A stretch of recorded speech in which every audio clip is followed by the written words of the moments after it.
Everyone hates when a check engine light comes on. Mine's from an O2 sensor right here. This is bank 1, sensor 1.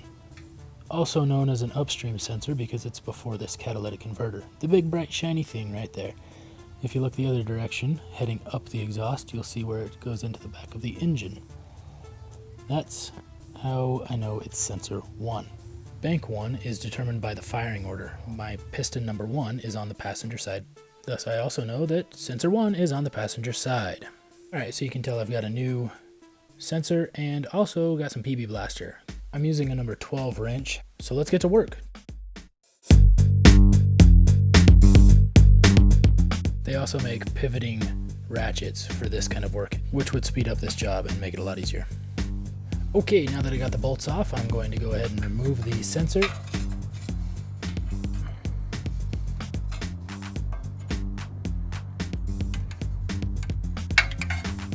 Don't forget to also remove the old gasket. Now that those are removed, it's time to disconnect the electrical connection. This is a pain. Most everyone I've talked to actually says that this is the hardest part about replacing an O2 sensor. So it was kind of the same way for me. You want to remove it from this mount. Use a pair of needle nose pliers, pinch it together and push it up through there. It works pretty well. However, trying to disconnect the actual connection, look at me struggle through this. I thought that I could even use a knife and bite it with a sock and pull it out.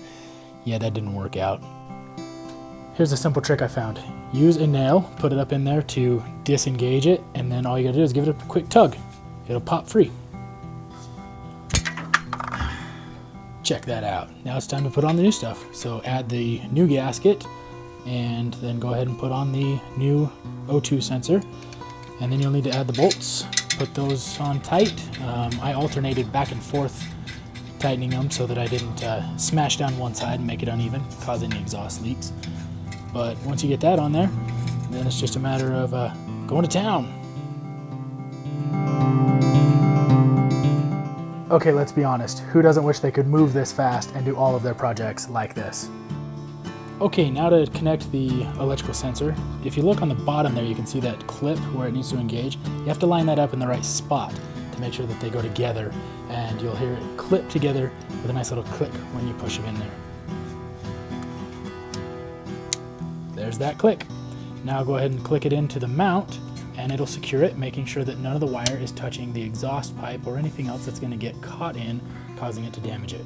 Check it out. There's the new one. Okay, now you need to reset the check engine light, so disconnect your battery for a minute, reconnect it, and start it.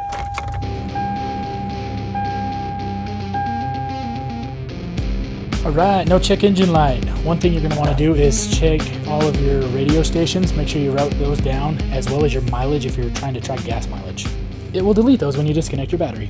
Good luck and thanks for watching.